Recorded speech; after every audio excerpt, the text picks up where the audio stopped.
सेवा में नहीं चली थी, जैसे सेवा में हम लोग भी चले जाना, जब कोई गोसाई जी कृपा करें तो हम चले गए। तो माला जी उन्हीं की आई नित्यानी वाली ठाकुर जी को पहनाना। उसी समय एक वैष्णव और एक माला लाया, बड़ी सुंदर बना के लाया। ऐसा नहीं कली का काम करके चकाचक ठाकुर जी पहनने के गले हो जाते। हम और हमारे साथ दो भैया और हम तीनों असमंजसता में, अरे आगे तो ये रोज है, ये तो पहनानी। ऐसा भी है कि एक बार तो पहनेंगे, फिर और कोई आ रही है तो और आई मैं इधर कभी तो एक बार तो उनकी पहनेंगे। हमारे सामने की बात कि आज तो अभी अंतिम अवसर बचा है और आई का, उसको दूसरे की कैसे पहनावे। चलो एक बार पहना देते, चलो शहर में एक बार स्पर्श प्रसादी करा देंगे, एक बार शहर से पहले भी ठाकुर जी को धारण ऐसे ही स्पर्श करने हो गए प्रसाद। ऐसा विचार करके दलिया जी में से निकाल के प्रोक्षण करके तैयार करके लाई थी कि नेक्सो उनको पैर में अटको और हाथ से उछल के नीचे। अब नीचे गिरवे में जो दूसरे की थी उसकी क्या रहा, नीचे गिरवे में असुविधा नहीं है, तो फिर से उसको अपरस किया जाता, पर वो प्रसादी जगह गिर गई, पहली प्रसादी। अब कैसे होगा? हम बोले देखो ठाकुर जी को बाकी माला जी को कितना चाव है, और माने एक माला के ताई सारी दुनिया एक तरफ छोड़कर यहाँ बैठ कर भजन कर रहे हो, तो ठाकुर जी क्यों नहीं डाले वह देना। फिर अपने हाथ से ठाकुर जी को, और एकदम अभी तो यहाँ बैठे थे, जैसे माला पहना के दर्शन खोले तो 7-8 दांत दिखाई माला नहीं की, वाह माला लट्टू है, माला लट्टू है वो माला। ठाकुर जी आनंदित थे। सबरे गोसाइयों का ध्यान बस दंतावली को ही रह गए, बस जी चमक गई या तो मतलब सब चका था। और कब को मोड़ा बना के बैठे रहे तो महाराज भी घबरा रहे, कहा है भाई कौन सा कवच सुनाओ, कौन सा स्तोत्र सुनाओ, कौन सा श्रृंगार में कहाँ कमी है। तो सदा प्रसन्न माधव, सदा प्रसन्न। तो सेवा की यह अनुभूति है, कोई भी एक वस्तु पकड़ वो लंबा चौड़ा, और मुझसे पहले पूछे कि पहले कौन सी करनी चाहिए, तो मार्जन सफाई करो, हरेर मंदिर मार्जना। सेवाओं में सबसे बड़ी सेवा बंगला, पोशाक और बड़ी ज्वेलरी और मुकुट, ये सब देखने में बड़े, सेवा में छोटे। कोई करते ओ कोई सोचा हमने दिया हमारा 3 किलो सोने का मुकुट, देखने में तो दुनिया वाले को करोड़ों रुपए का सामान दिया। सबसे सुंदर सेवा क्या? श्री ठाकुर जी के भक्त अमरीश बैठ के मार्जन करते थे। करो हरेर मंदिर मार्जना, 9वें स्कंद भागवत जी का श्लोक, हाथ से ठाकुर जी के मंदिर का मार्जन। अरे यहाँ का ये इतनी गंदगी है, अरे आप राधा वल्लभ जी, राधा रमन जी, बिहारी जी जाओ, चलते चलते आपको द्वार पर चौखट पर एक सीढ़ी पकड़ लो, क्या लंबे झंझट में पड़ रहे। हमारे कुछ वैष्णव, पहली बात तो हम सबको आज्ञा नहीं देते कि वृंदावन वास करो। वृंदावन वास करना कोई ये गुण को चीलो नहीं ना, मत समझो ये वृंदावन की लीला, मत समझो गुण को चीला। ये गुड़ को चीला नहीं, कोई खा के बटोर ले। वो महाराज हम गए और हमने 25 लाख का फ्लैट खरीदा और हम भी हो गए बलिवास। 25 लाख बलिवास या 25 जन्म तपस्या करेंगे। बड़े बड़े देवता ब्रह्मा शरीर के कह रहे हैं कि हमका वृंदावन की घास बनाएंगे, और जो नेक्स्ट समझ में सोच रहे हमसे बड़ो बलिवासी कोई ना। फिर भी कोई कोई वैष्णव लेके रहने। एक बालक हमारा हमने से कही, बोले क्या आपने सेवा कर, वृंदावन में रहने का मतलब सेवा है, तो क्या करोगे? उनकी दुकान खोलने बाजी का कैसे चलेगी, अब रिक्शा चलाने, ये करना तो नहीं कर लो, वहां तो कर दो। एक बालक आया और ऐसा आदमी लंबा टिकट ना 2-5-10 साल का भगवान भाई सीताराम कर दे, या फिर वो दुकानदारी नहीं लग गया।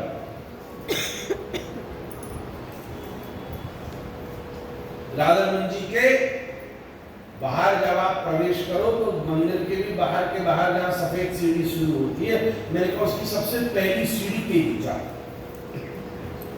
बस नित्य उसका मार्जन 2 बार 4 बार 6 बार 10 बार, और एक दिन वो स्थिति आ जावे कि तृण मात्र भी अगर उसमें गंदगी नहीं मिल रही, बढ़िया लेपन है, बढ़िया व्यवस्थित है। अरे ये सोच के चल कि राधारमन जी तो डोलवे वाली ठाकुर है, आंगे जाएंगे और बिन के चरणों में नेक्सो भी कछु लग गए हो, कितनी गड़बड़ी है। इतना बड़ा एक रेलिंग पकड़ लो, एक देहली पकड़ लो, एक चौखट पकड़ लो। आप जब वृंदावन जाओ, श्री राधा वल्लभ लाल की, राधारमन लाल की, बांके बिहारी लाल की, गोविंद देव लाल, जहाँ आपका मन कर रहा है जी की, श्री नंदराम की, तो यार हम जब जाएंगे, ये जो सोपान है हमारी से करो हरे मंदिर मार्जना, अपने हाथ सेवा को मार्जना, प्रारंभिक रूप से सबसे, फिर इसके बाद जो रुचि हो, चाहे जल रूप में हो, चाहे पत्र पुष्प रूप में हो, चाहे प्रसाद रूप में। एक होता है उसकी व्यवस्था बनानी है, तकलीफ उसमें भी नहीं है, पर उससे भी श्रेष्ठ होता है केवल व्यवस्था बना देना नहीं, अवसर लगने पर स्वयं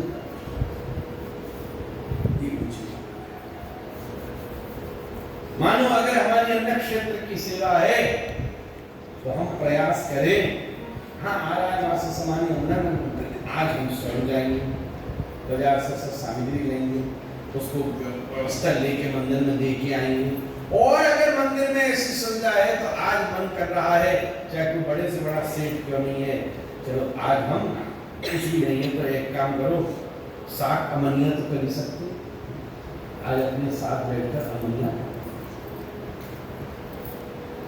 बड़ी बड़ी रानी महारानियां वृंदावन में रहा कर, महारानी कश्मीर रहती, बाबा सुनाते हमारे,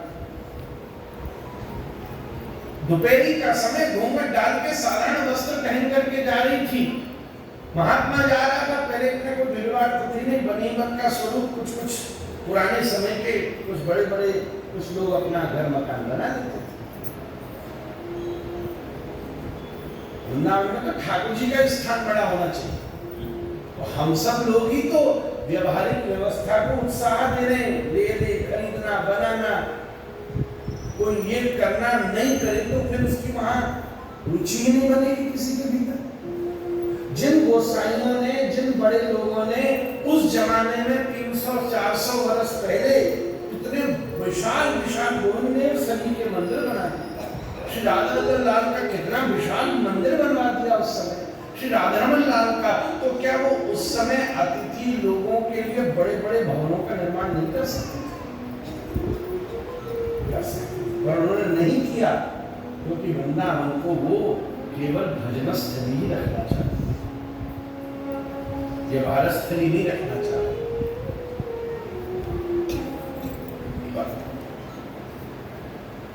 ठीक है, समय समय की परिस्थिति बदल रही है, जब तक सेवा नहीं जुड़ेगी तब तक भजन संभव नहीं है। ठाकुर जी की भोग की झाड़ी रखेंगे और झाड़ी कोई जल लेगी, कोई दूसरा जल लेगी, और ठाकुर जी जल आपको अति प्रिय है, नित्य प्रति जल, अब वो जल अपरस की टंकी अलग, व्यवस्था अलग, पवित्रता अलग, उस सब में बहुत फिर सिस्टम है, कोई सीखना शुरू कर। किसी भी रूप में अगर हमारे हृदय में सेवा की भावना जागृत होगी तभी भक्ति कर सकती, भजन को, कथा को, कीर्तन को, धर्म को बचाने के लिए सबसे बड़ा अगर कोई उपाय है तो सेवा। भोजन करने के बाद टहलो नहीं तो कैसा पेट खराब हो जाएगा, ऐसे भजन के बाद भी, चाहे भजन कथा श्रवण हो, आयोजन हो, उत्सव हो, किसी भी रूप में भजन हो, भजन 9 प्रकार का होता है, 9 भक्ति भजन ही है, उसके बाद अगर भगवत सेवा नहीं करी जाए, संत सेवा इससे बचे बिना काम नहीं चलता। तो महाराज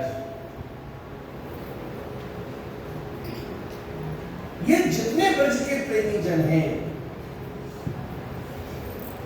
ये भगवान से प्रेम करके किसी न किसी रूप में उनकी प्रसन्नार्थ, सेवा का मतलब भी क्या होता है, उनकी क्या प्रसन्नता है, ध्यान दीजिए।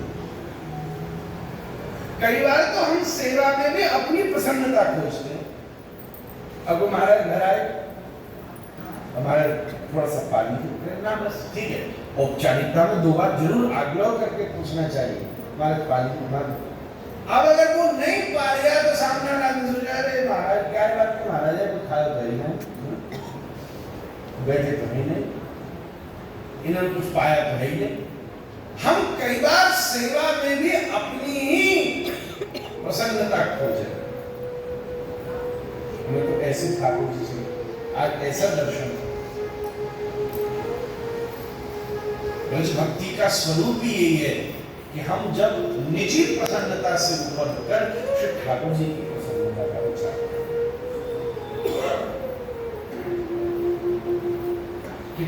इतनी देर तो मैं निवेदन आपसे करूं,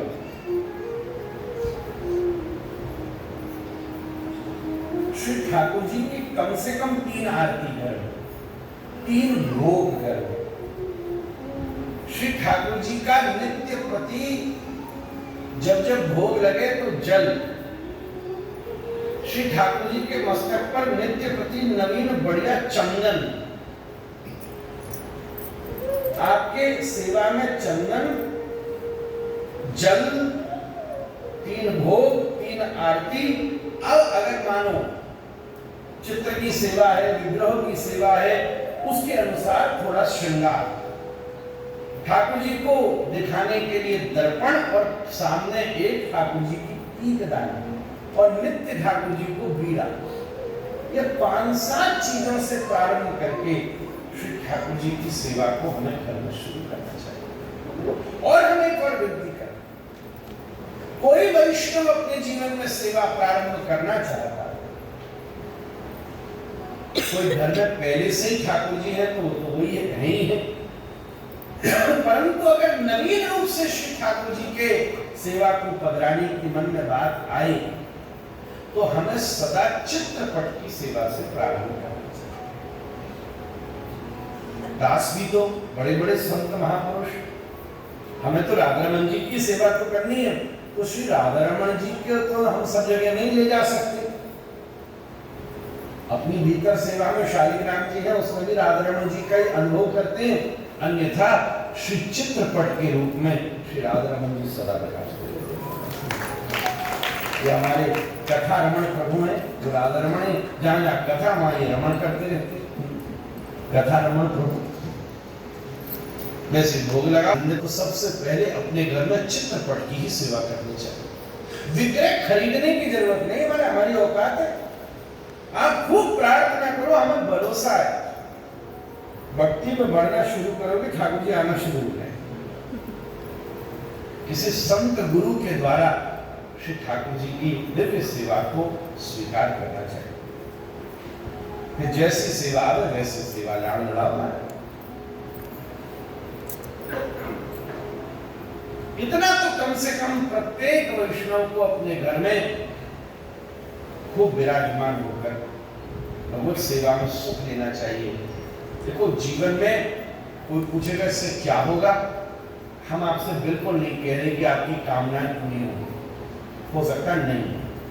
पहले डिस्क्लेमर पहले से क्लियर है आपको।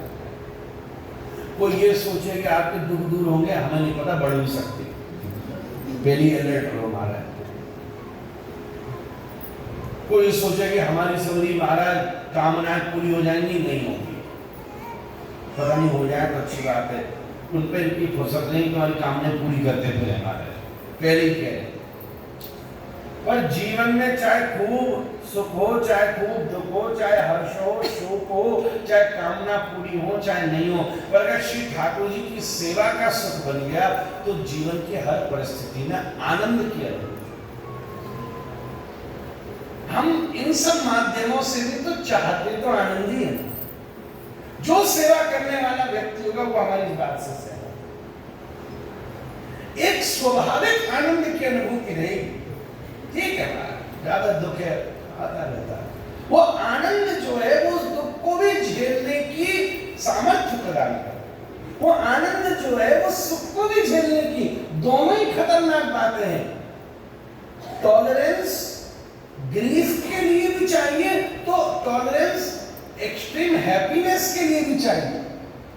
खूब ज्यादा निर्धन होने में भी टॉलरेंस चाहिए, तो कई बार बहुत ज्यादा धनवान होने के बाद भी चाहिए। तो खोपड़ी का खराब है तुम्हारा, बढ़िया जोरदार घड़ी पहन के भी आएगा तो मुझे हाँ कैसे हो देख तो जाए, कौन सी पहनी सामने वाले को दिख नहीं रही है तो महाराज वह लगेगा वो मैं तो सुनी मेहनत ही बेकार होगी। नई गाड़ी लेके आएगा तो जबरदस्ती पड़ोसी के दरवाजे पे 3-4 बार जबरदस्ती हॉर्न बजावेगा कि झांक के तो देखे तू अभी 5 सीटर नहीं है, हम 7 में पहुंचेंगे। ये घटेगा ही ना।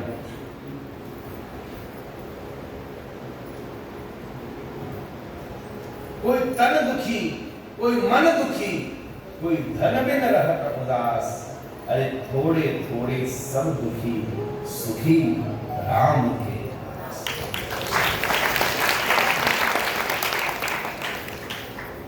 खूब प्रेम से। और एक और बात है, आपके ठाकुर जी है खूब प्रेम से जैसे चावल लाड़ा, अपना मान के लड़ा हुआ है। कोई घर में बच्चा होता है तो कैसे नई मैया, बड़ी बूढ़ी सास, देवरानी जेठानी, सास जेठानी, इधर अपने घर की भाभी, मोहल्ले की बड़ी बूढ़ी सलाह देती है इसको कैसे उठाना है, सब आके बताती हैं। तो वो धीरे धीरे करके सीख जाती है और फिर उसी में अपनी पद्धति खोज लेती है कि ये ऐसे खावे, ये ऐसे सोवे, ये ऐसे चले। बस यही अनुभूति तो हमें करनी है। ठाकुर जी हमारे पास आवे तो जो इस क्षेत्र के बड़े बूढ़े कौन है, संत, सेवा करने वाले गोसाई जन, धीरे धीरे उनके साथ क्या पसंद है ठाकुर जी, क्या खवाया जाए, क्या सुवाया जाए, धीरे धीरे से सेवा करते चले जाएंगे तो अपने आप ये अनुभव होने लग जाएगा कि श्री ठाकुर जी को क्या क्या पसंद है। हमारे राधा रमन जी में श्री ठाकुर जी ने इसी लाड से जो गोसाई जी को बताया, खुद बताया हमको ये पावे में पसंद।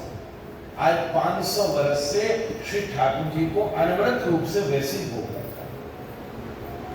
दाऊ जी यहां तक निर्णय है कि 1 किलो आटे में कितनी पूरी बननी चाहिए,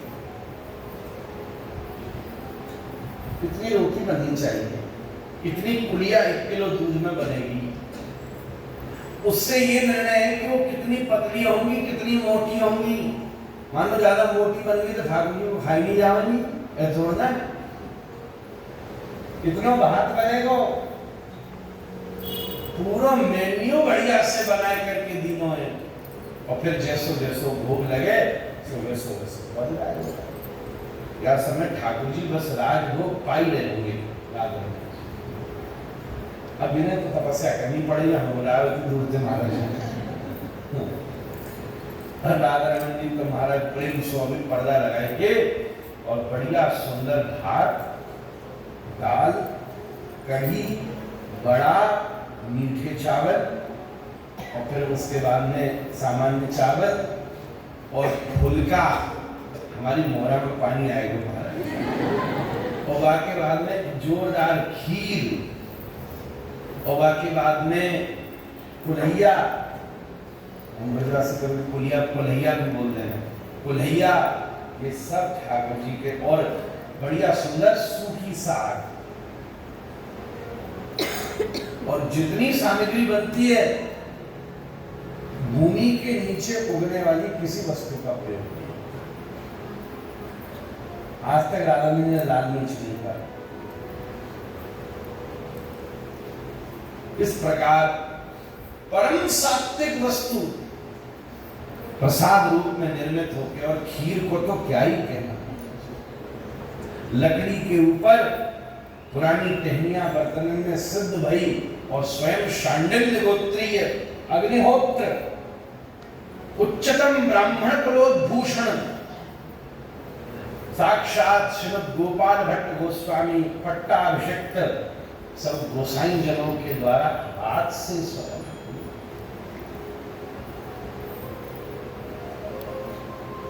गुरु केवल उसको न कहना जो पूजे, गुरु वही हुए जो ठाकुर जी की सेवा करे। मोर गुरु होन, चैतन्य चरितामृत का शब्द है, मोर गुरु होन स्वयं प्रकाश। मेरे गुरु सब कुछ हैं, किंतु ताई होन नित्य श्री कृष्ण दास। वो मेरे गुरु भी तभी तक हैं जब तक वो श्री ठाकुर जी के परम दास। किसी भी परिवेश में भगवान की मंगलमय सेवा का स्वरूप करते रहना चाहिए। श्री ठाकुर जी इस समय सुंदर राजभोग पा रहे हैं, सुंदर राजभोग। उसका पद है एक पंक्ति गा देना। आप भी मन ही मन से अपने घर के ठाकुर जी का स्मरण करो या राधा रमन जी का करो और सोच लो कि ठाकुर जी में पाए। राधा